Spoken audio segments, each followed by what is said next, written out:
Hello kids, this is teacher Ken and welcome to your lesson today. Tonight, you have learned the letter O and the letter R. If we combine these letters, the sound is long or. Long or. Let's go to your vocabulary.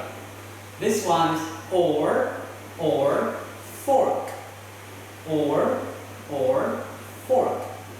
Next, we have here or pork. Or pork.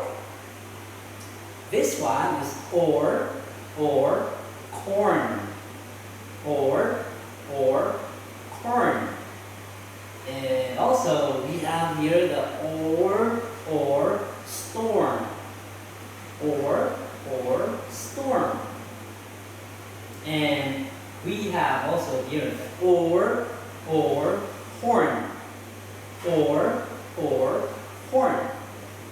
And for your speaking, teacher will ask, what is it? And you'll say, it's a. So what is it? It's a fork. It's a fork. What is it? It's a pork.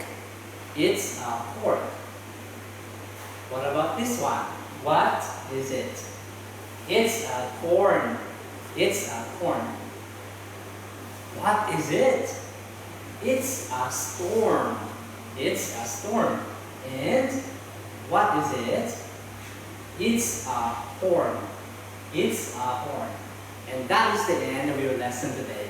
Bye kids!